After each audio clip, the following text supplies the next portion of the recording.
at this intersection and also at August Drive. And so this area is just north of the Beltway, just north of the Forest Glen Metro. And the attendees included many neighbors, Montgomery County Police Department, State Highway Administration officials, and then several local elected officials that we invited, including our state delegates, Emily Shetty, Al Carr, and Jared Solomon, and our state senator, Jeff Waldstreicher's office sent an aide. Our county council members were not able to attend because the council was in session that morning. But nonetheless, we had a good turnout. The people who were interested in doing something, and many of the neighbors who have lived in the community longer than I have comment, and had made prior inquiries and complaints about safety concerns, noted that there was a change in tone from both State Highway Administration and MCPD as far as being open to doing something and recognizing that there were problems that needed to be addressed. And so I think that was very reassuring to everyone who came. So I want to say that the Pedestrian Audit Toolkit that Eli reviewed with us last year and was released last year was a huge help in organizing this and just kind of walking through a checklist of things to do and outreach. This all came together in a very short time span of less than a week. And my co-organizer, like me, works full-time, has small children. So it was very helpful to have a resource that we could turn to. And I shared this resource with her. She wasn't aware of it. And we were able to kind of be working off of the same page to get this done. So I want to thank you all for providing this resource to us, and really encourage anyone else who's facing similar issues in their community to utilize it. So during the meeting, we took a tour of the area and discussed concerns. MCPD actually acknowledged that they are not able to do traffic enforcement on this stretch of Georgia Avenue currently because there is no shoulder and because of the high congestion levels, which was not great to hear. But they kind of said, they laid out there's a whole process to obtain speed cameras that they have to go through, and but they thought that we would likely meet the criteria just based on their observations that morning. MCPD also brought out, they had at least 10 cops alongside the road with speed cameras and motorcycles, and it was kind of a spectacle while we were out there with enforcement.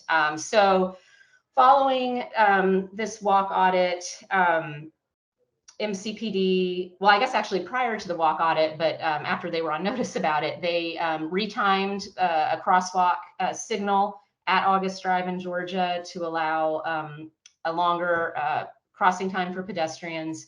And then they performed a speed study of the area in late November. They provided the data to us and found that we do qualify for a speed camera to be installed at this area. So this was a success. It's something we've asked for a long time.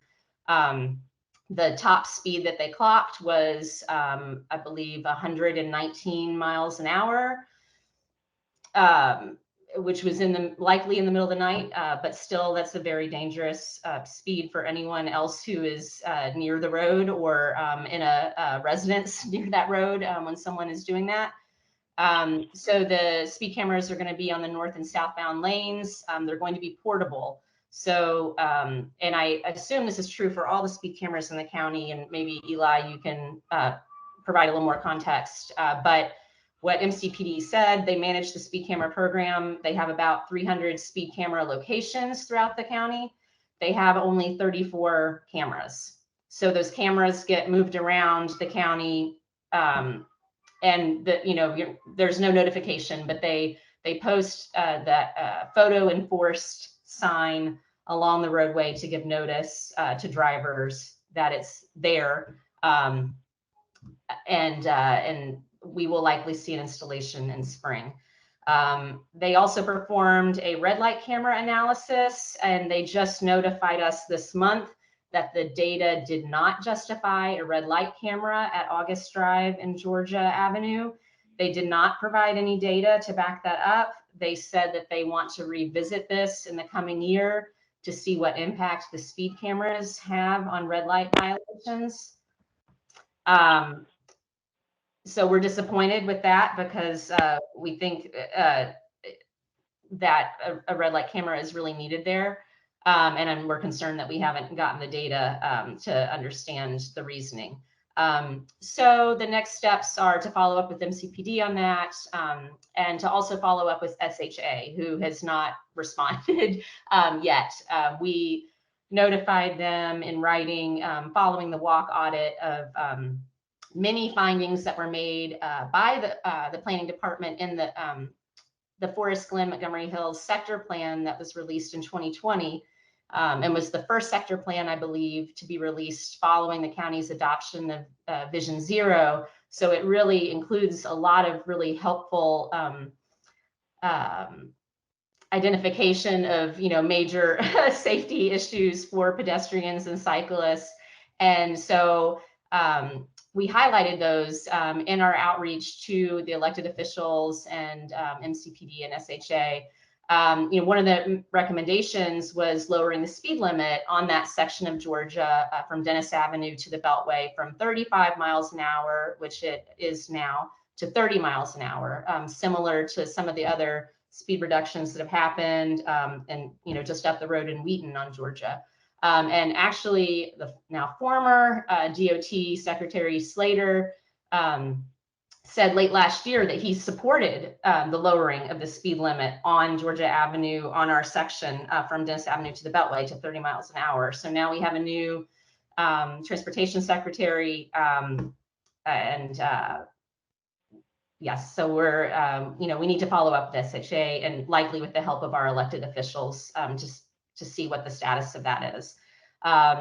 Other safety improvements that were recommended by the sector plan include reducing the lane width on Georgia Avenue, adding a left turn bay at Hilda Rose Drive, and a high visibility protected crossing at Hilda Rose Drive, where there's a bus stop but no marked crosswalk, and it's also a planned BRT bus rapid transit bus stop for the future. So any improvements that happen would have benefits down the line. So my takeaways of this experience are, aside from the incredible resource that this pedestrian audit toolkit is that this process takes a lot more time than you would think. Not just the organizing on the front end and holding the event, but the follow-up after. It's pulling teeth, getting information from the different agencies, and keeping everyone updated about the progress. I think it's worthwhile, but it did frustrate me a little bit, to see that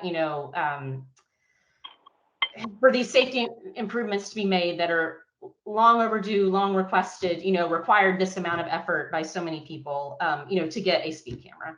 And, my other takeaway is it's, there is a culture change happening in our county to recognize that we need these improvements. The issue now is just a lack of resources. There is no money to fund, the speed cameras that are needed in all these corridors. MCPD wants them, but they don't have them. I understand that there was legislation recently passed that's going to increase the number of speed cameras in our county by, I believe, 25 a year for the next 5 years, but still that is a very modest number, but it's more than what we have.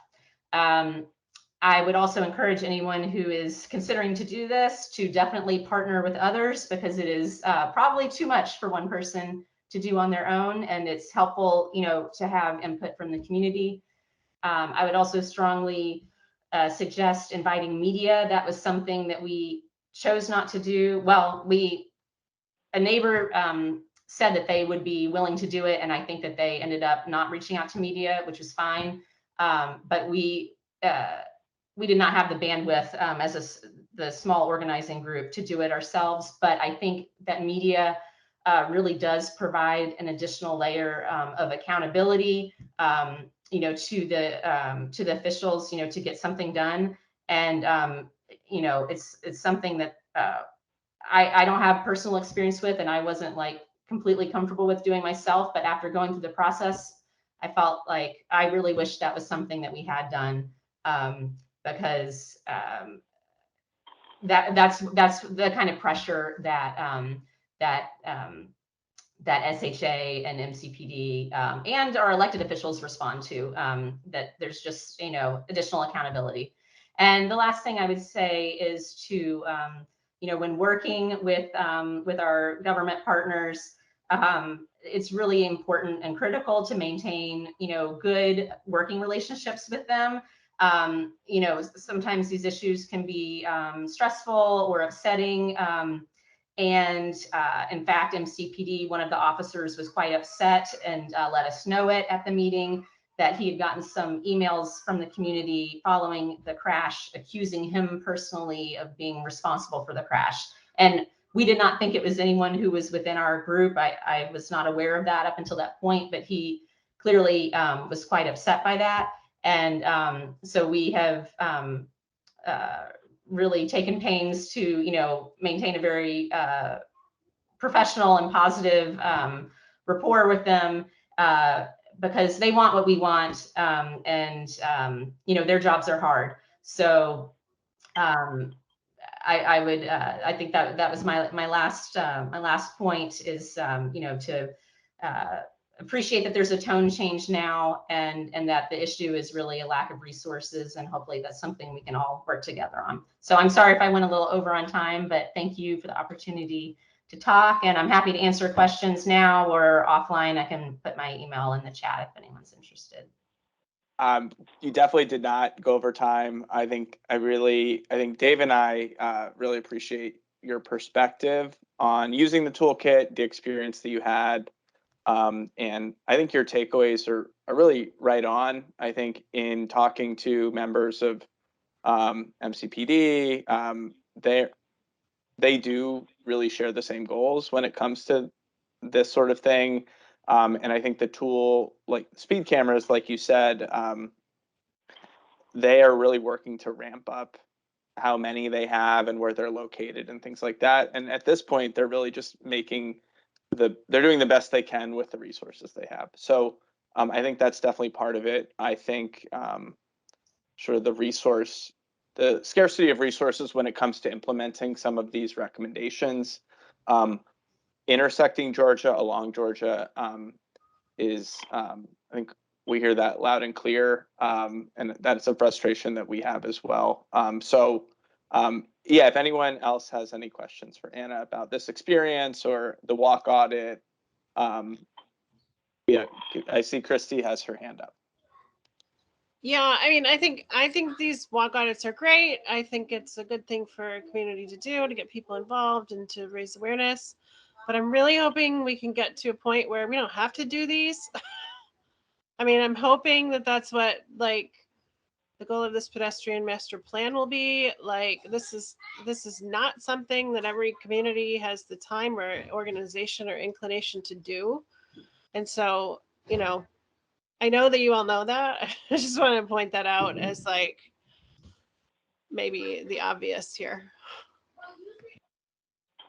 Noted. Yes, I think that's definitely the goal. This project, the predictive safety analysis that we've done, or that we're in the process of completing, being more proactive instead of reactive when it comes to these sort of crash hotspots, potentially dangerous situations, and sort of systemic issues, right? Like speeding and these other things that will cause sort of dangerous safety exactly issues. I mean, and the fact that we have, you know, multiple areas in the county where there have been multiple crashes and multiple people killed. I mean, just this weekend we're going to another place where we've already held 3 memorials and now we're putting up a 4th. So it's kind of Anyway, not to be the downer in the room. Yeah, I think, I mean, I applaud all this. I think it's all great. I've been on a lot of these walk audits myself, and I think that they are important. I'm just, I think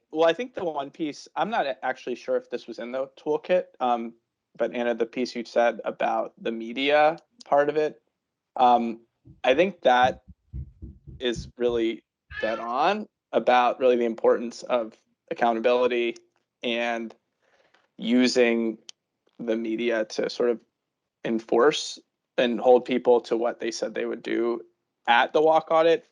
I really don't know if we included that, but I think that is an important. No, that was included. Okay. Yeah, and that was helpful. But to speak to Christy's point, I mean, that was something I struggled with when like deciding like, do we do this or not? Like, this feels morbid to like do something, in the wake of a child's death, and also, when, yeah, these areas exist throughout the county, what we're doing here is a drop in the bucket, like all of this effort for one thing, like, is this worth it? And I just came down that, yes, it is. Like, I mean, this is what we have right now. This is the process we have right now. It's imperfect. It sucks, but it got us something that we have needed, and it's still not, that's not perfect, and it's not enough either, but it's a little more than we had before.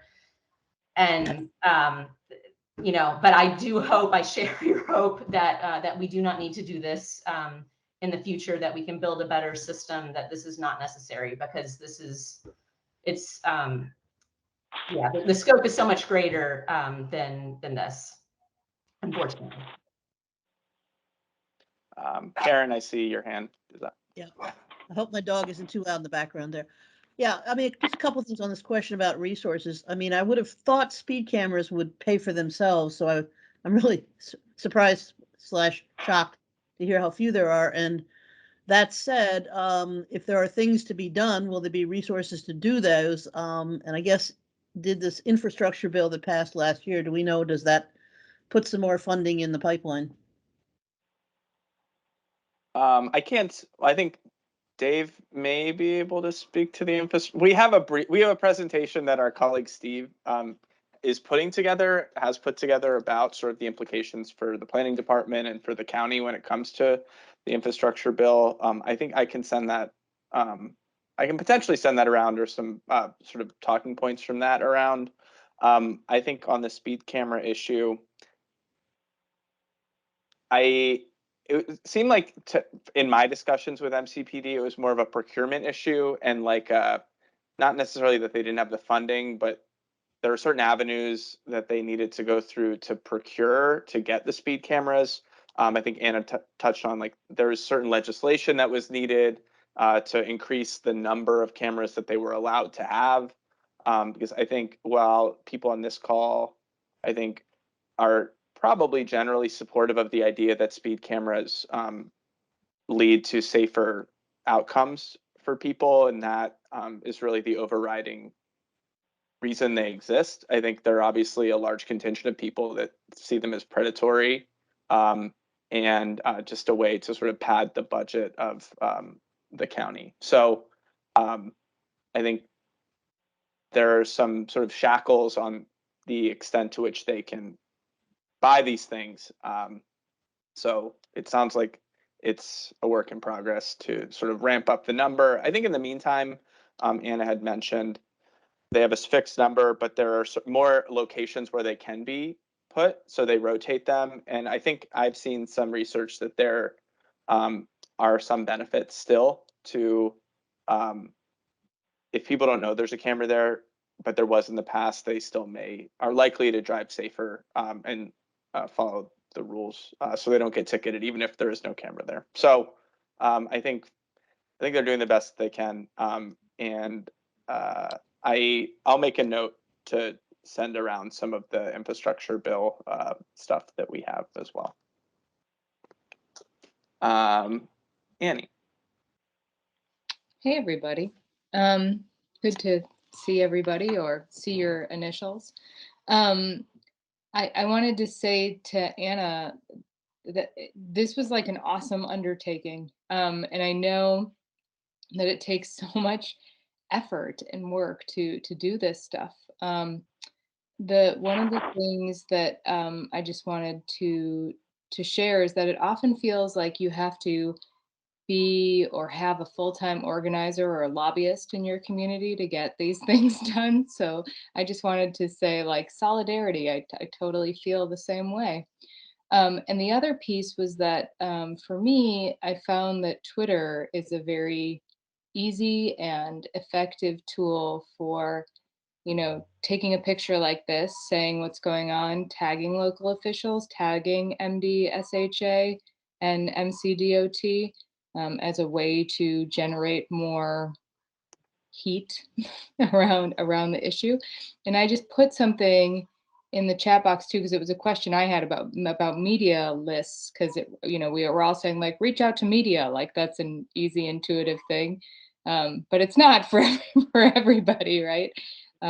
I mean, I happen to be married to a professional organizer, so it's more he had to show me how to do that stuff. But I don't know, and maybe somebody on this call knows if like ACT or WABA, like the Washington Area Bicyclists Association, maintains a media list, that maybe we could connect with some of these other groups that work around pedestrian and bike safety to see if they would be willing to amplify, like, hey, we're doing this walk audit and we're looking for for media coverage, so that then they could help us liaise with some of the media folks. Just an idea that occurred to me. So I don't know if that's a question or if I'm a statement. I don't know what that was, but I'll just end it there. Well, it sounds like a question. It doesn't sound like a question for me. I think there is a member of Action Committee for Transit in this group that may be able to answer that. But I suspect the answer is yes, that media list exists. So I think that connection probably should be made in the name of pedestrian advocacy. I cannot be the person to make that connection, but I'm supportive of that. Any other questions for Anna or discussion about the walk audit, a walk audit, or I guess at this point, I mean, I had this later in the presentation, in the meeting, but we're already talking. If there is any other issues from your community, whether it's Forest Glen or Germantown or wherever you live, or anything you've experienced, you have questions about, or that you'd like to talk to the group about when it comes to pedestrian stuff, now would be a great time. I just want to add one thing, and I don't want to monopolize the floor, but I did want to speak to Annie's point about Twitter. I appreciate that. I was a Twitter lurker, and then I took a break because it was too much. But I have, and I've struggled with the Twitter issue because I see how effective it is, or it can be, as a tool. But I have, I'm trying to preserve what little online privacy I still have, and I just feel like Twitter just like blows that apart. So that's my struggle with Twitter. But I did encourage some other folks in our neighborhood who I know are on it to share the pictures. But yeah, I think that that you're right, that that's a great way to get people's attention, especially elected officials.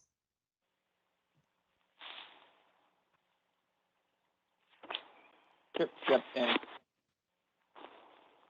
Eli, we had some good stuff to share here in Long Branch, which was really like the efforts of the business league. So Long Branch is kind of East Wayne Avenue, Piney Branch, and there's a business district along Flower Avenue in the middle.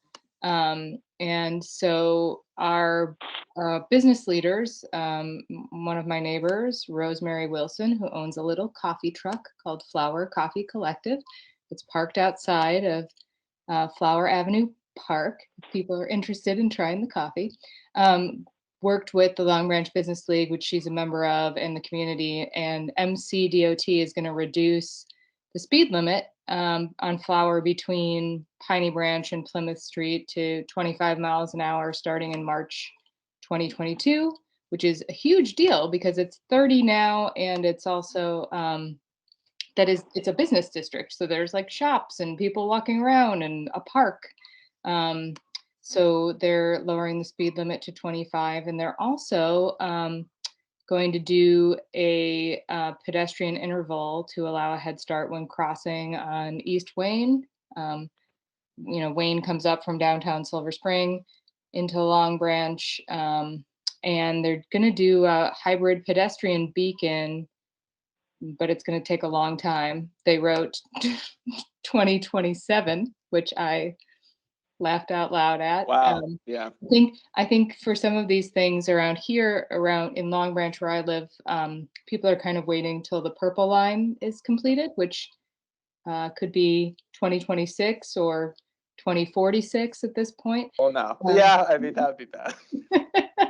but so like we, and this was like years of advocacy and effort with the community, with the business league, with lots of attention, with our District 20 folks, delegates and council members and everybody. And we're seeing minimal gains, which is good. They're positive, but it's a lot of time, effort, and energy, just to kind of echo what Anna is feeling and saying about her experience. So,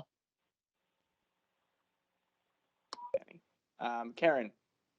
Yeah, a couple things. I mean, it sounds like there's a lot to do on the main roads. If my community, it's Kensington Heights, which is the area right around the mall there, for the rest of you who don't know. We're just north, I guess, of Anna's area there that she's talking about. How much realistically is there going to be availability for things to be done in those neighborhoods? I mean, we don't have the high-speed roads, but we've got some pretty major traffic roads going back and forth, and we have concerns about speeding and all the like with this sort of thing. So I guess it's sort of realistically, what can we expect if we do this? And secondly, I guess the other question is, assuming we want to take this pedestrian kit, do you want to know if people were doing that before they do it, or is it just one of those things you can do and come back to you all with the results? In other words, should we consult with you first before we start, or just check in with you once we've done the audit, or how do you want that handled? Yeah, that's a great question. I'll do the second one first. I think that I think you don't need to ask us for permission or tell us that you're using it. I mean, it sounds like Anna did it and then reached out afterwards. But if there are questions, if you're looking through it and you have questions, I'm happy to talk through things. And then, yeah, I think we would really love to hear the results. I think in the toolkit there's a section about reporting out. So like next steps after the toolkit. And part of that could be writing a formal report. It could be just a next step punch list of who to talk to and to make sure that you're pushing the people that were at the walk audit to do what they said they would do, to do the speed study, to do the signal retiming or whatever they had said they were going to do. And the extent to which those next steps and the successes that sort of Anna highlighted could be shared with us, I think that would be great.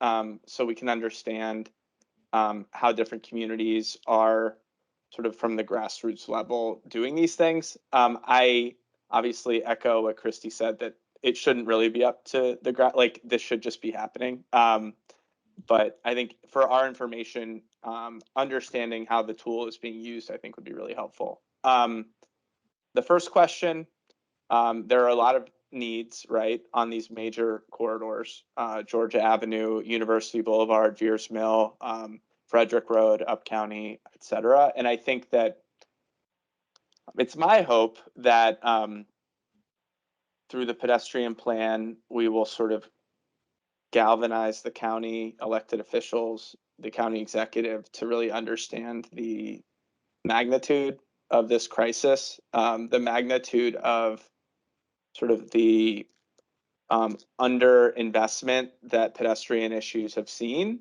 for decades and decades and decades in the county, and to invest more in it. So whether that investment will be enough, it won't be enough in the short term, 100%. But I think there are opportunities moving forward for not just those major roads. Like I know for a fact that MCDOT is starting to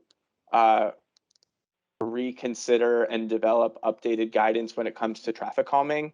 So things like not just speed humps, but other ways to slow traffic on more of the secondary or more minor streets. So I think that's an opportunity in Kensington Heights potentially. And I mean, the way obviously the capital budget is set up, there are these big capital projects like maybe redesigning street like Georgia Avenue, but there are also sort of ongoing level of effort projects where new sidewalks are built or traffic calming things may be installed. So I think there are opportunities to spread around potentially some of the new investment that I hope the pedestrian plan really catalyzes, not just onto the most major arterials, but onto some of the more neighborhood streets that have a history of problems as well. So I think that's the hope. I mean, we, as a result of this plan, we're going to have a lot of recommendations for different policy, different design things. But I think the big sort of overwhelming, overriding recommendation is just more. Like, we need more. There's not enough. And I think there's the value to that as well. So that's what I got. Christy. Yeah, just a comment and a question. I mean, I think just to kind of echo what you're saying about like how this can be used or to provide a point there. Just recently, WABA as an organization has taken the bike master plan and went through it all and came up with some, suggested prioritizations and like lists of potential investments that are equity focused and tally up to a certain number, which makes it really, really concrete when we want to go to the council and ask for funding for something, or go to lawmakers and say, like, you should be thinking about prioritizing X, Y, and Z. So I urge everyone to look up WABA's, I believe they call it their equity focused bike investment plan or something. Like, they just posted it a couple of weeks ago. And I think like that's a good example of how 2 years from now we could use whatever comes at the end of this process, both as advocates as well as people who might be interacting on our own with our elected officials. So that's my first comment. Question for the walk audits.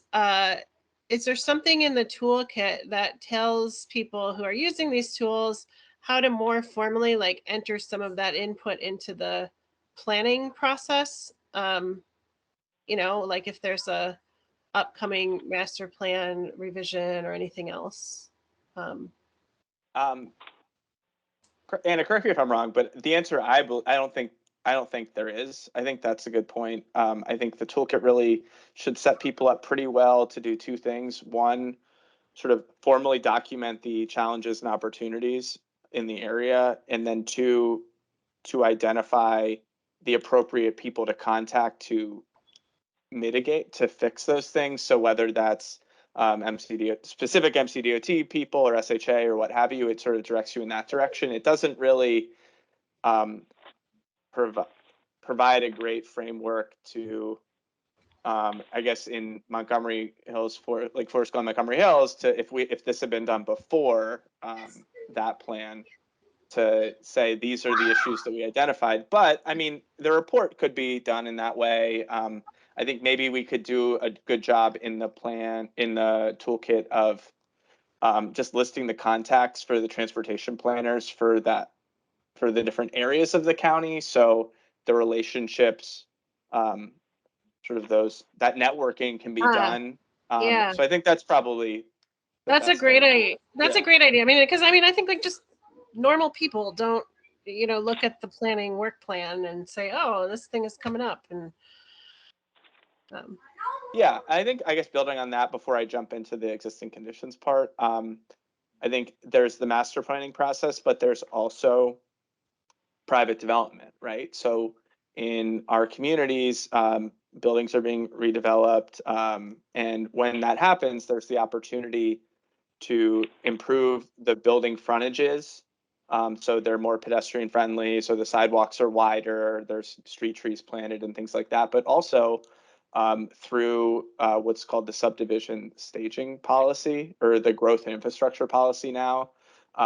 We've incorporated the pedestrian level of comfort analysis that we've done. So there's, depending on the size of the project, there are also opportunities to improve sidewalks and things like that off-site, which is a new thing.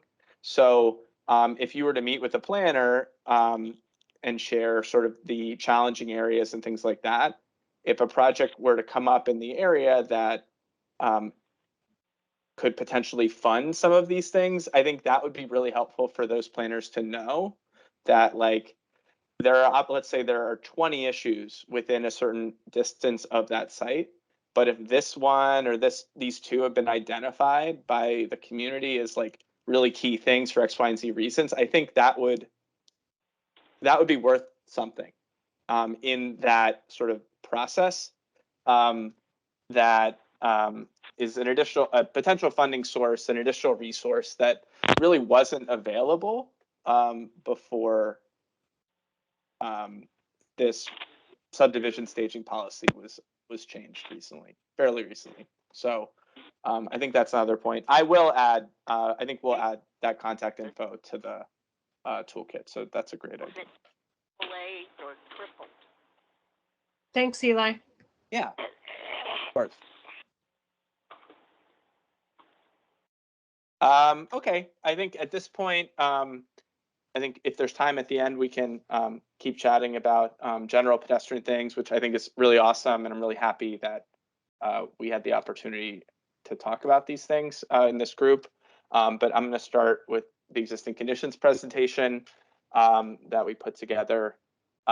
This is a existing conditions document that sort of the sum of a lot of different efforts, and I had shared the document and then the associated appendices with the group, and that you'll be able to sort of refer to that after this as well.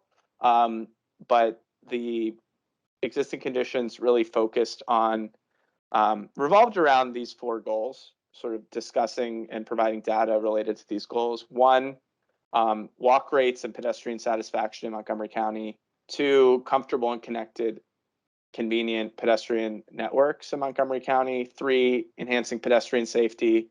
And 4, which is kind of like an umbrella overriding goal for the whole thing, sort of interspersed throughout, is building an equitable and just pedestrian network. So we looked at data through these different lenses and in these different categories. The report did analysis at the countywide level, but also broke it out by different land uses. The land use types that we looked at, just shorthand, were urban, transit corridor, rural, and rural and exurban. And these were really the same sort of geographies and types of geography that came from the countywide pedestrian survey that we did.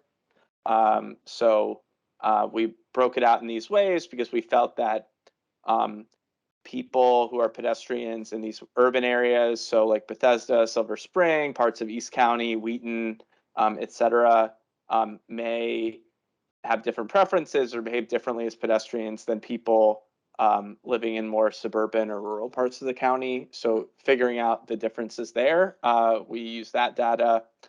We also broke out from the equity, looking at an equity lens. We used the equity focus areas that were developed by the planning department to look at if circumstances were different within these areas versus outside of these areas. The equity focus areas are census tracts that are really characterized by high concentrations of lower income people of color who may speak English less than very well. So that's just a way to better understand the effects of sort of the existing conditions of the pedestrian environment when it comes to sort of traditionally disadvantaged groups.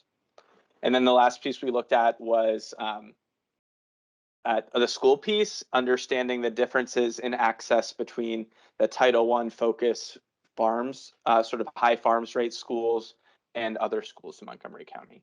So going to the first goal, just simply increasing walking rates, looking at mode share.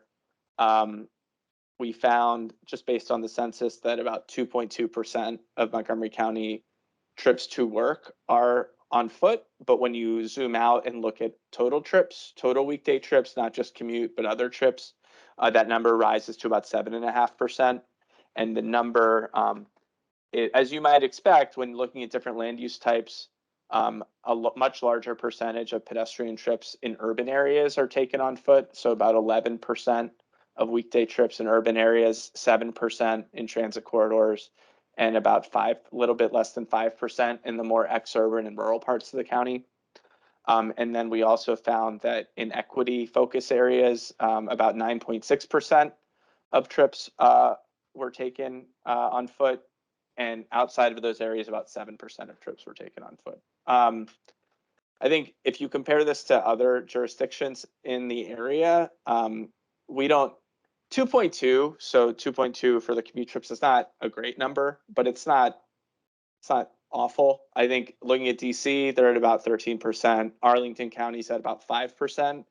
And then we're next at 2.2. So Prince George's, Fairfax, Frederick County, Howard County are all less than that. So I'll say that. Looking at, similarly, we did a student travel tally, as you may remember, where we polled over 70,000 MCPS students to understand how they arrived to and departed from school. And we found that walking, which is this gray pie square, is the third most common mode for students arriving to and departing from school. So 12% of students arrive to school on foot, nearly 16% depart on foot. By far, the most popular mode of access and departure is school bus. So 52% in the morning, 55% in the evening. Second most is family car. So 27% in the morning and 19% in the evening or in the afternoon. Students are more likely to walk in the afternoon. This is really true for every grade level from kindergarten through 12th grade.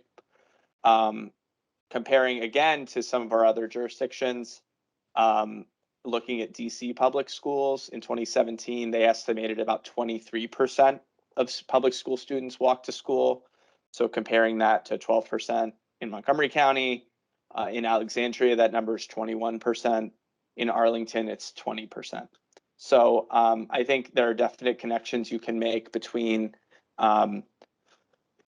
the average land use density and sort of how and where schools are located in those places relating to the mode share numbers that they have. So I think that's something that may inform future recommendations for this plan, is creating and encouraging school siting and school design and school in such a way that it encourages and makes it easier and safer for kids to walk to school, I think is important. Breaking the school walking down by sort of school level, we find that from elementary school to middle school to high school, it goes down. So from 16% and 18% arrival departure in elementary school, by high school, only 8% and 12% respectively of students arrive and depart on foot. I think this makes kind of intuitive sense, given that the distance to middle school and the distance to high school are further generally for students than the distance to elementary school. So it's easier to walk to elementary school. And when we talked to MCPS about this, they also made the great point that high school and middle school start earlier than elementary school. So it may be darker earlier, so parents may be less comfortable with their children walking to school in sort of those darker conditions. So I think that's another important point. And then on the looking at those focused Title I schools compared to sort of non-designated schools, we found that students at these schools were more likely to walk to and from school than at the non-designated schools. And this is all in, there's, I guess, two appendices that are relevant here. There's the student travel tally appendix, which breaks all of this down, I would say, in much greater detail, discussing the breakdown of at the grade level, comparing different schools. There's data on mode share for every school that had a sufficient response rate in Montgomery County, which I think, to my knowledge, is the first time that that information has been and will be publicly shared. Just understanding how students get to and from school beyond just walking, I think, is really important information. And I think it's interesting also to understand that there's really tremendous variation between schools in how many people walk. So a school like Glen Haven Elementary School is about at 50% walk mode share. Snowden Farm similarly is at 49%. While there are also schools that are at 0% or 1%, just given sort of where those schools are located and things like that. So all of that information is available in the student travel tally appendix. And then there's also a separate appendix that looks at sort of the comfortable connectivity around each of these community destinations like schools, that shows sort of where those really uncomfortable, undesirable pinch points may be, which are really opportunities for MCPS and MCDOT to improve comfortable connectivity for students and really make it easier for more students to walk to school. So those are both in the appendices that you can check out in the folder that I shared.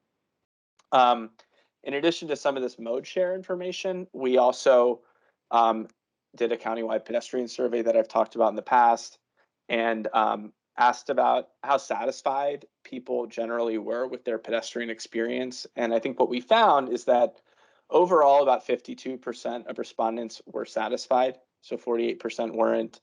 But when you look at whether respondents had a reported disability or not, the numbers, you see a bit more stratification. So at the countywide level, respondents with a reported disability were about 10% less satisfied with their pedestrian experience. I think what's interesting is in the urban areas, the numbers are near parity, so 59 versus 60%, but there are bigger disparities along our transit corridors and then in the rural and exurban areas. So in the Bethesdas, the Silver Springs, the downtown Wheatons of the county,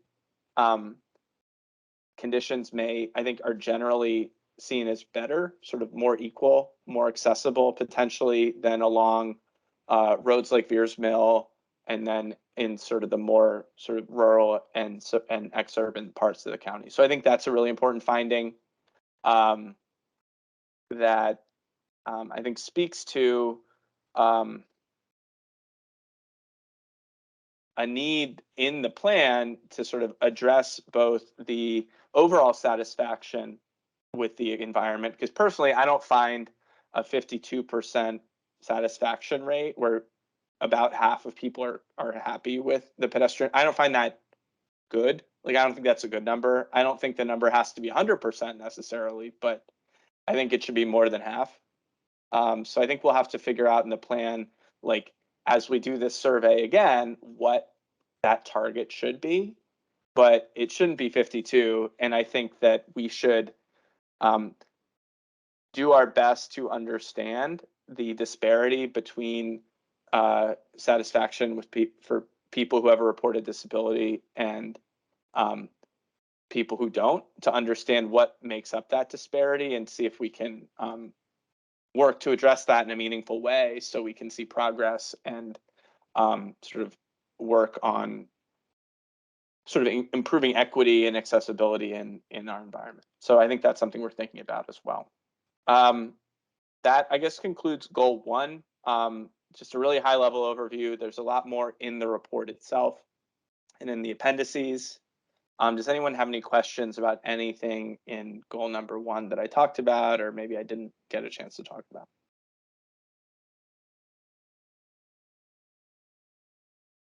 I bet.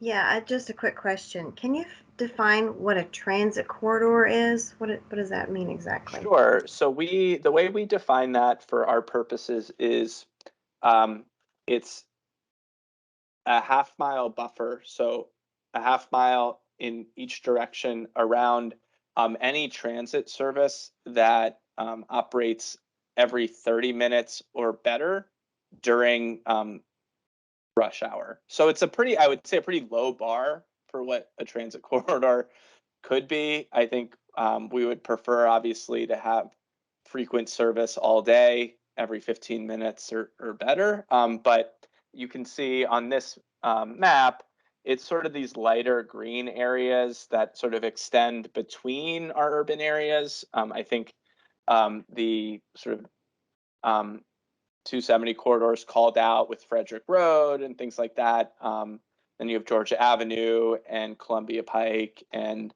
I mean, a lot of the down county, obviously, because there's both ride-on service and WMATA service. So that was just a way, I think, for us to conceptualize areas that were not necessarily urban, right? But they're not, they have access to transit. They have access to likely neighborhood retail and other amenities that may be on these transit corridors. So they can probably walk to a certain number of destinations compared to the more rural part of the county where people are much more likely. What we found in the data actually is people are much more likely in sort of this beige part of the county to walk for recreation nearly exclusively compared to in the transit corridors and the urban areas where there were a lot more trips for sort of non-recreational purposes, going to the doctor, going to the grocery store, going to a restaurant, things like that. So I think it was just a way to understand the differences between those different land use types. So great question. Thank you. Karen. I think you're muted though.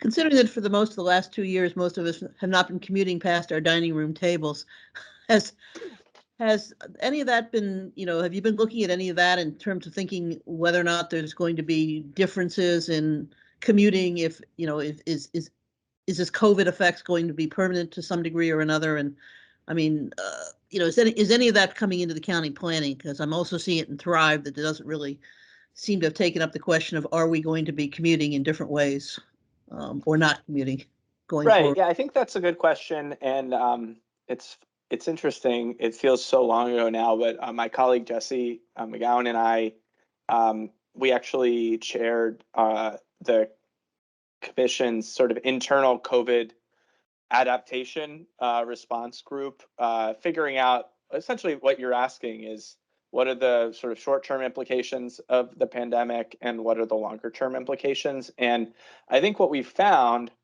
is that, and this is in the pedestrian survey, actually, we asked about telework currently, so during the pandemic, and then we also asked about sort of future telework. And what the survey found, and I think what will be borne out, is that we expect there to be a sustained increase in telework, not permanent, not every day, but we expect the number of work trips to go down. We expect travel to become less peaky. So rush hours may become less, there may be less travel during the quote unquote rush hour and more travel sort of midday. So there may be a higher, just a more consistent amount of travel happening. So that is something that we're thinking about as part of this plan. And I know that our MCDOT colleagues are also thinking about that when it comes to projects that they're designing and the way that we think about potentially repurposing travel lanes and things like that for bike ped, but also for transit as well. So I think that is, I mean, this is a plan that has been evolving during COVID, so it's definitely something that we've been thinking about. And I think we see this in, I think, the Downtown Silver Spring plan as well that's ongoing, but the idea that if more people are working remotely more often, there's a need then to have sort of amenities like places to get food or different sort of daytime amenities in maybe near or adjacent to more residential communities, so people can have the ability to walk and get lunch from their house in a way that maybe they wouldn't have needed to before COVID if they were working in an office 5 days a week or something like that. So I think it sort of has changed the way we think about the transportation land use balance and potentially when trips are taking place during the day. So very good question. I'm running behind schedule a little bit, so I'm going to keep going. But I think the next goal we had was creating a comfortable pedestrian network. And part of that is really understanding what the pedestrian network is like today. And I think a key piece of that, obviously, is where do sidewalks exist, where do they not exist? And what we found is that countywide, there are about 2,200 miles of sidewalks. Most of these, about almost 1,400 miles, are on local streets, so residential streets. And about there are about 2,200 miles, or sorry, 222 miles of sidewalk gaps throughout the county. So these are these busier streets that just don't have sidewalks along one or both sides. And I think we found that many of these gaps are located on roads that connect people directly to destinations. So these are roads, major highways, arterials, primary residential streets. So roads like Georgia Avenue, like we were talking about earlier today, that just don't have sidewalks. So the cells that are highlighted here, we find that while the majority of gap mileage is in the rural areas, so there are about 175 miles of sidewalk gaps in that like beige part of the county, the less intensely developed part of the county.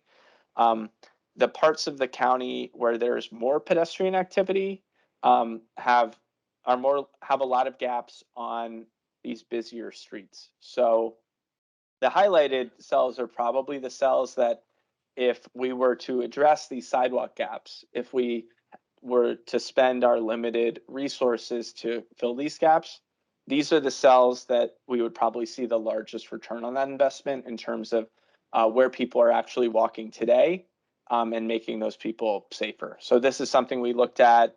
We also similarly looked at by street classification, how wide sidewalks are. And what we found that I guess, sorry, Anna has a comment that it's surprising that the sidewalk gaps are only 222 miles. Had assumed that there were more miles without sidewalks than with sidewalks. And I think the distinction here is that there is the approach that we took to understanding the pedestrian network was that some streets are okay without sidewalks. So some of the most residential streets in Montgomery County that may or may not have sidewalks are probably comfortable enough without sidewalks. So the gaps that we're talking about are really on those higher classification streets. So a street like Weller Road and above. So a street that doesn't only serve a local transportation function. It doesn't only serve to get people to a certain number of houses. It provides a more regional function. So it's not that gap number includes all of the local streets. It's that if we had included missing sidewalks on all of the local streets, it would be a number that's so big it would not be particularly helpful for prioritizing where the gaps are most important to fix, given sort of the limited resources. But I think, Dave, I think we do need to be better at this, and maybe in the document itself at clarifying that. And I think the other comments that are coming in, I think, are really important as well. Christy asked a question that I think Dave may be in a better position to answer, but what is the distinction between an arterial and a major highway? I think, actually, I'll take it. Don't worry, Dave. I think these different street classifications are largely based on the function of the street when it comes to one, how much traffic it's supposed to carry, two, the sort of regional nature of it. Does it carry people long distances? And three, does it serve more to help people move places or access destinations? And these bigger streets, controlled major highways, sort of descending down, have more of a mobility function. So they help move people faster, longer distances, whereas local streets really serve as that last connection between the larger street network and an individual person's house, compared to Frederick Road, I keep bringing up, or Wisconsin Avenue, or these larger streets that really, while they do have activity generators and different resident businesses and things along them, they also serve as longer transportation connections, and they obviously carry a lot more traffic. So this is, I guess, kind of an antiquated way of classifying the streets. We're also working, Dave has been working as one of the people developing with Montgomery County Department of Transportation this Complete Streets Design Guide, which reimagines these streets based on their local land use context. So different parts of Georgia Avenue, for instance, can be designed in different ways because they serve different functions for both the immediate neighborhood and for sort of the region as a whole. So we are thinking more creatively about these designations, and that's really a work in progress. So I think looking at street width, or sidewalk width, we found that local streets are more likely to, 61% of local sidewalks along local streets are less than 5 feet wide. And that while these busier streets, these higher classification streets, tend to have wider sidewalks, there are still many sidewalks, 23% of major highway sidewalks, 26% of arterials, 18% of business district streets that are narrower than 5 feet. So I think those are challenges and opportunities to improve. Talking about the Complete Streets Design Guide, that document really sets the new minimum. The default sidewalk width for the whole county is 6 feet. So when we see sidewalks that are 3.5 feet wide, that are 5 feet wide on these roads, I mean, Georgia Avenue and Forest Glen's a perfect example, I guess, as the location of the meeting in our mind today, where you have really narrow sidewalks next to high-speed traffic, and it's uncomfortable and it's unsafe, as we've seen too many times. So I think that's just what this is saying. And similarly, we've looked at the buffer width, so the distance between the sidewalk and the street, and we found that while for those sidewalks that do exist, most, about 58%, actually have a buffer that's at least 6 feet wide. Nearly half of the sidewalks along major highways like Georgia Avenue are missing buffers completely. So about 47% are missing buffers at all, which is something you see on Georgia Avenue between Wheaton and the Beltway, especially. So those are challenges as well. We found that about 28% of sidewalks in equity focus areas don't have buffers, compared to 20% of sidewalks outside of those areas. So these sort of traditionally disadvantaged communities are less likely to have that separation of the sidewalk from moving vehicles as people not living in those communities, I think, which is an interesting point, identifying some of these disparities. Another way we looked at the pedestrian network was not just in the miles of sidewalks and things like that, but was in really understanding how these different factors interplay. The relationship between the number of travel lanes and the sidewalk width, et cetera, is really important. So the pedestrian level of comfort is really a good way to do that. It helps us determine and sort of score whether a 6-foot sidewalk without a buffer, how that might be comfortable if it's next to a 2-lane 25-mile-per-hour road, but it's probably less comfortable next to a 6-lane 40-mile-per-hour road. And understanding the disparities there, where one may be comfortable and one may not, is I think a thing that the pedestrian level of comfort does a really good job of doing. And so when we look at the county as a whole, we find that about 58% of pathway miles, so that's sidewalks along streets, trails, but not the crossings. About 58% are either very comfortable or somewhat comfortable. But then when we get to the crossings, we find that only 44% of crossings are comfortable. So there are these pinch points that separate our neighborhoods from each other, where you may feel comfortable walking along the sidewalks in your community, but once you have to cross a busy street, that really makes that pedestrian trip a lot more uncomfortable for you. You may be less likely to take that trip at all. You may be driving for that trip, or what have you like that. We found that, interestingly, I think pathway comfort levels are much higher in equity focus areas than outside, which may be a function of sort of when the land uses in the equity focus areas developed and where they're located.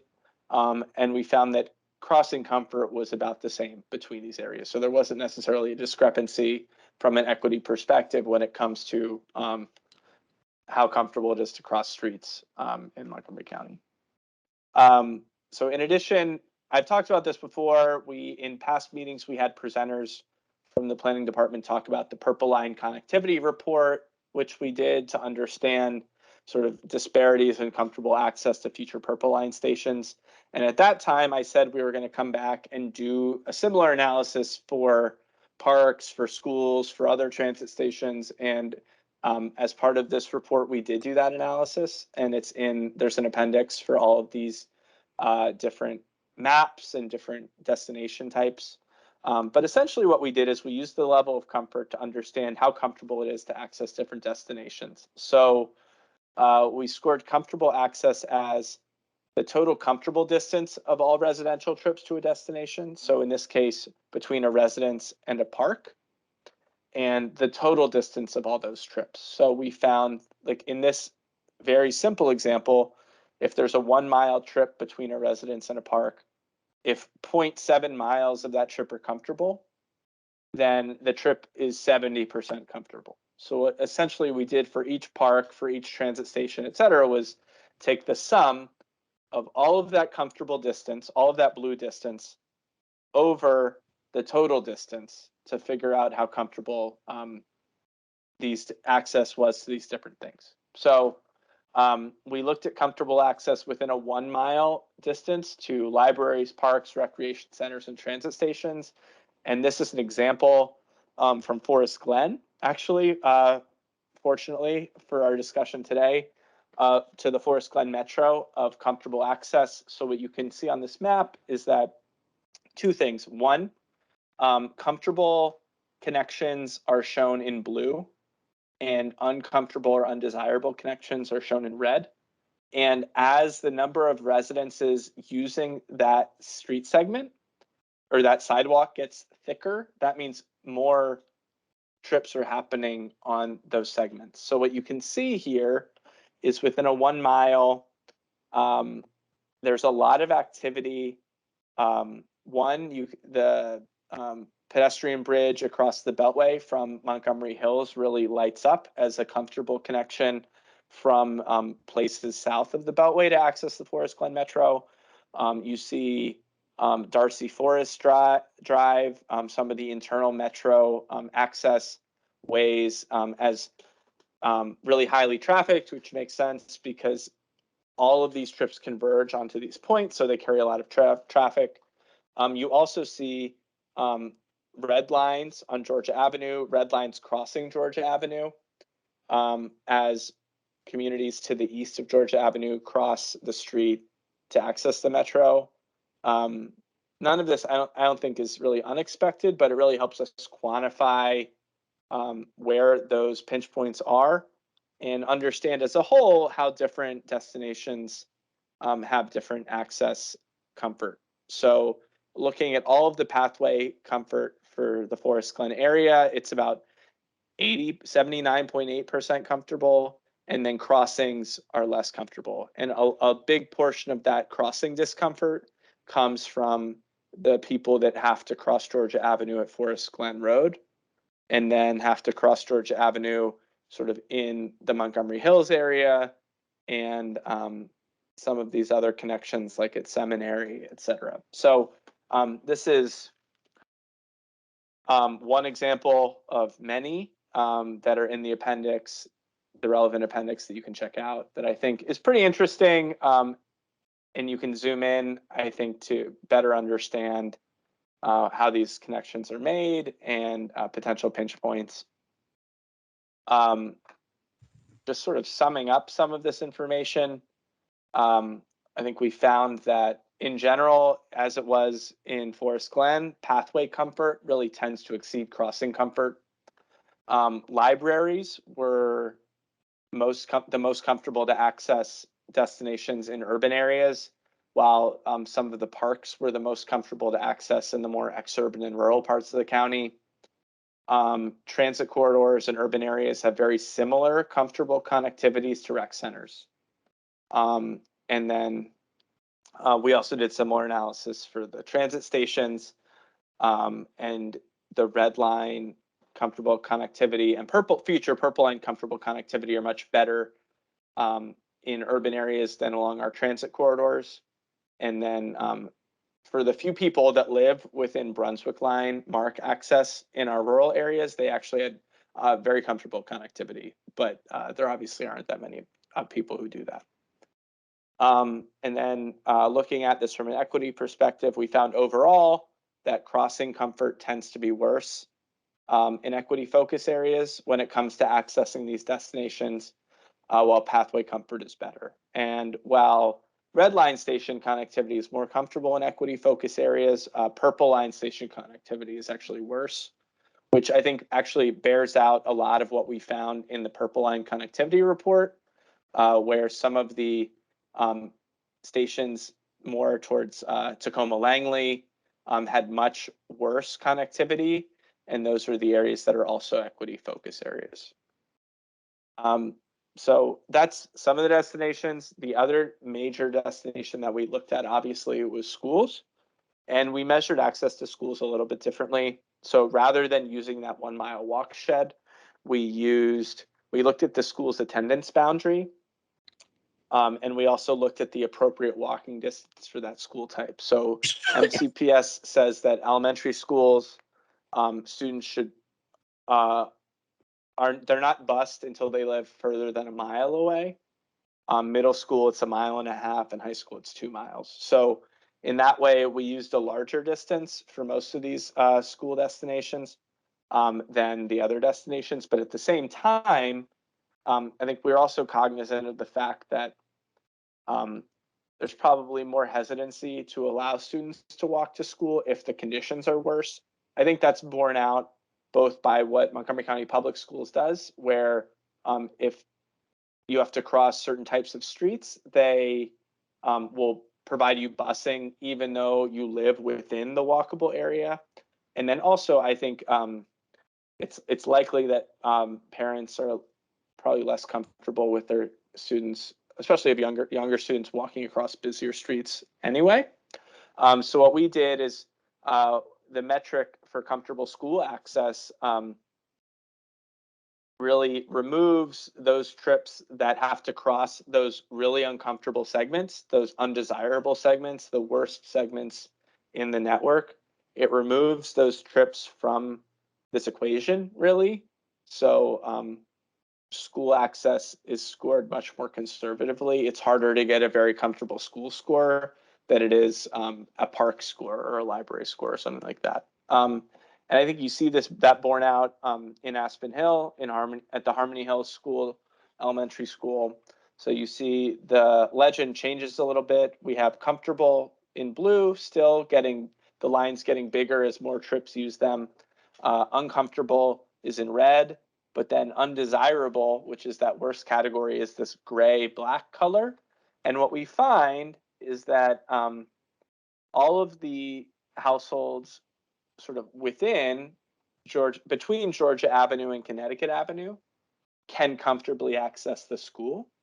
But because students living to the west of Connecticut and to the east of Georgia and to the south of Matthew Henson need to cross Georgia or Connecticut at an undesirable crossing location, those trips, one, they are actually bused from those locations to Harmony Hills today, but two, those trips don't get counted. So you end up with a comfortable pathway score here of about 6.6% and a comfortable crossing score of about 5%. And we also ran the numbers to understand of the total number of residences within this walking area, what percentage could access the school without walking along one of those really undesirable segments. And in Harmony Hills, that the answer is it's less than 19%.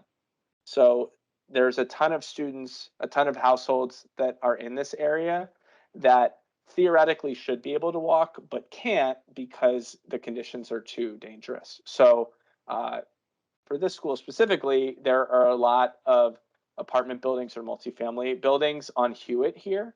And all of the students who live here are bused to this school, even though it's less than a quarter mile away. So I think what some of these maps show is that there are opportunities to improve infrastructure, to improve crossings, to improve sidewalks, such that while there may be a cost in the short term to doing that, obviously to build these things, to improve these things, if you can run fewer school buses in the long term, you save money on the operational side as well, in addition to obviously the health benefits, the independence benefits of more students being able to walk to school. So this is just an example. All of the schools are in the appendix, in that level of comfort appendix. So you can see maps for different schools. And I'll just say, I guess, summing that up, we found that pathway and crossing comfort was higher at elementary schools than middle schools than high schools. And I think that's largely because one, high schools and middle schools may be located on busier streets, and two, high schools and middle schools draw from larger areas, as I already said, than elementary schools. So it's more likely that students will have to cross a more undesirable segment than going to an elementary school. So I think that all makes sense. Any questions about the school stuff, about the sidewalk stuff, about the level of comfort at all before I dive into the last piece in our short remaining time, which is sort of the safety piece of this? Seeing and hearing none, I will continue to safety. I think we looked at crash data from 2015 to 2020. And what we found is that pedestrian crashes make up 4% of total crashes, but 27% of crashes resulting in severe injury or fatality. Breaking out those pedestrian crashes that resulted in severe injury or fatality by speed limit, we find that as speed limits go up, the percentage of crashes that result in fatality or severe injury also goes up from 25%, or sorry, from 11% of 25 mile per hour speed limit crashes to 40% of 55 mile per hour speed limit crashes. So understanding that the relationship between speed and pedestrian injury is, there's a direct relationship there. I think that's something that we've seen in the national and international data, but that is something that we've also seen in the crash data from Montgomery County.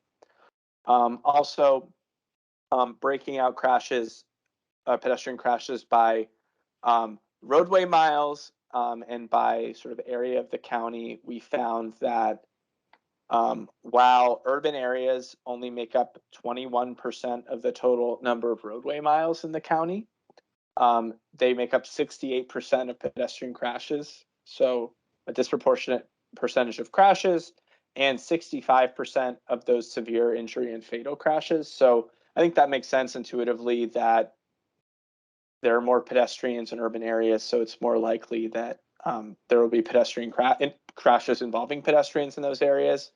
But I think it does call attention to the fact that it may be helpful to, when we talk about solutions, when we talk about recommendations, to prioritize improving the comfort and safety of these locations in more urban areas, given that that's where more of the crashes are taking place.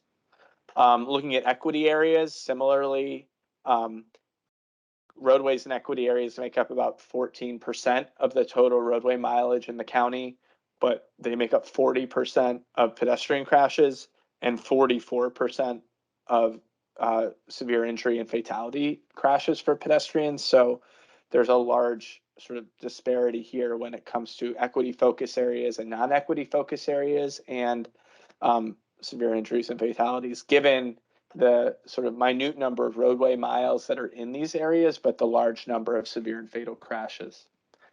And I think Christy commented in the chat that the urban areas probably also track really well with equity areas. And I think that is true. I think if I would go all the way back to the equity map, we do find that I think equity focus areas are much more likely to be in our urban defined areas or along our transit corridors than in the rural and exurban areas. Similarly, this gets pretty into the weeds, but breaking out pedestrian severe injuries and fatalities by roadway type, we find that there are obviously, as I said, fewer roadway miles in our urban areas, but they make up a much larger percentage of those pedestrians killed or severely injured. So, for instance, major highways like Georgia Avenue, in urban areas, the urban area major highways are only 2% of the total miles of road in the whole county, but they are responsible for 25% of the pedestrians killed or severely injured just on that 2% of road. Similarly, controlled major highway, 0.4%, but 4% of those killed or severely injured. Business district street, 1.6% versus 20% of total pedestrians killed or severely injured. So a lot of our pedestrian safety issues are happening in very few miles of roadway in our urban areas. And then the same thing is also true in our suburban area or in our transit corridor. So 1.3% of roadway mileage is a major highway in a transit corridor, but 10% of the pedestrians killed and severely injured are in those areas. So I think that's an interesting note. Similarly, we find, looking at pedestrian crashes by time of day, that I think it's not unusual here that there are more crashes. Crashes are more likely to happen in the evening rush, so around 6 p.m. You notice that crashes are more likely to happen in the evening rush, and there's not really a similar peak as much in the morning rush. And that may be a function also of sort of daylight and time of day. We also broke out the same data, but looking just at crashes resulting in severe and fatal injury. And we found that from 6 a.m. to 10 p.m., about 13% of pedestrian crashes that happened during that time resulted in severe and fatal injury. But that number jumps from 10 p.m. to 6 a.m. to about 28%. So in the nighttime hours, there may be fewer crashes, there may be fewer pedestrian crashes, but they're much more likely to be severe and fatal. One of the reasons for that may be sort of the lighting, the pedestrian lighting element of all of this. I think throughout the process, talking with you all, and then also talking during the meetings we had across the county, there is lighting is a huge issue. Pedestrian lighting, crosswalk lighting is a huge issue for visibility for pedestrians, but also for drivers. And I think what we see in this data is that during the months with longer nights, so January, February, October, November, December, the number of pedestrian crashes resulting in a severe or fatal injury, sorry, the header's actually wrong, but there are more pedestrian crashes that happen at night in these months. And most of those crashes occur even where there is lighting. So to me, that speaks to potentially there may just be more lighting, street lighting in places where there are more pedestrians already, but there also it may say that the existing lighting that we have does not really provide enough illumination for people to be seen, for drivers to see pedestrians and pedestrians to see drivers. So I think that also leads to some important potential recommendations down the road for improved lighting and lighting standards and things like that. And then the last goal here is sort of the overarching equity goal. And I talked about this a little bit throughout, but just summarizing, we find that walking rates are higher in equity focus areas. Walk to school rates are higher for those schools that are Title I, are focused, or have a high free and reduced meal program rate in the county. And pedestrian satisfaction is lower for people with reported disabilities. For goal number 2, which is the comfortable network, we find that crossing comfort is worse in equity focus areas, while pathway comfort is better. Title I focus schools actually have more comfortable access to school than their counterparts. And a point I didn't discuss here, but is in the report, is that we compared tree canopy coverage, so how comfortable, how well sidewalks are shaded across the county. And what we found is that those more uncomfortable pathways in some of the county equity focus areas actually have less tree canopy coverage. So not only are the conditions worse to walk along the street, you're also doing it in the summer with less shade as well. So it sort of builds on itself. And then goal number 3, from an equity perspective, pedestrian crashes and severe injuries are overrepresented in equity focus areas. So next steps for us, sort of building on those findings, as we sort of pivot towards developing recommendations, is to address issues that pedestrians with disabilities face, to really improve satisfaction and to improve accessibility, to improve pedestrian satisfaction along streets and at crossings in general.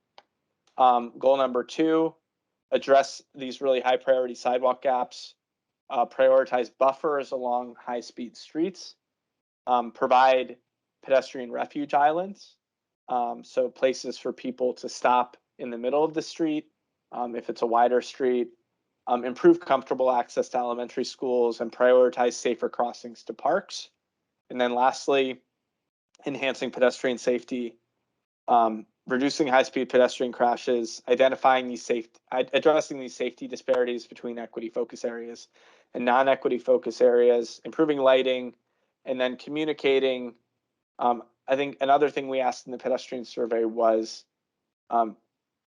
knowledge of traffic laws as it relates to pedestrians, and there were some areas of where people weren't as knowledgeable as they probably should be. So the last step here is really communicating permitted and educating about permitted pedestrian activity. I've said a lot. Before I go into the timeline, does anyone have any questions about anything I've said? And if not now, I'm happy to answer via email. We can email as a group as well. I'm happy to answer any questions. But if not, so this is really the timeline moving forward. Any feedback that you all provide about this, either via email right now or in the comment form that's in that shared folder, we will be making changes and updates to the existing conditions report in advance of a planning board briefing about this report next month. The goal then is to present to you all and to some of our agency partners the draft recommendations for the plan, actually. So we're starting to develop those recommendations, present to you all those recommendations in April. So 2 months from now, for your feedback and review. We plan on hosting community meetings about those draft recommendations and sort of priority areas for pedestrian improvements in June. We plan on presenting those recommendations and the prioritization to the planning board in September. And then we're going to be writing the plan in the fall and into the winter. And then the planning board will review the plan in early 2023. So Dave asked the question in the chat, great question. what's the comment deadline for the existing conditions report feedback. And I think we would really love feedback by next Wednesday, by the end of the day on next Wednesday, just so we have enough time to turn that around in advance of the board. And Karen, yes, I can absolutely share this presentation with you all. I think we'll post this, and we'll post, this meeting's been recorded. We'll post that to the planning, the pedestrian plan website for the advisory group as well. So you should have access to that. And Christy, yeah, we can definitely talk about the Pbtsac meeting in March. And this will go before the board, not next Thursday, sometime in March, likely. So the middle of March. And I think we'd prefer earlier. We're going to try to do this as soon as we can, but sometime in March. So really appreciate all the feedback. If there's any sort of final thoughts anyone has, please feel free to chime in. And I'm also obviously always available via email if there are any thoughts that folks want to share. But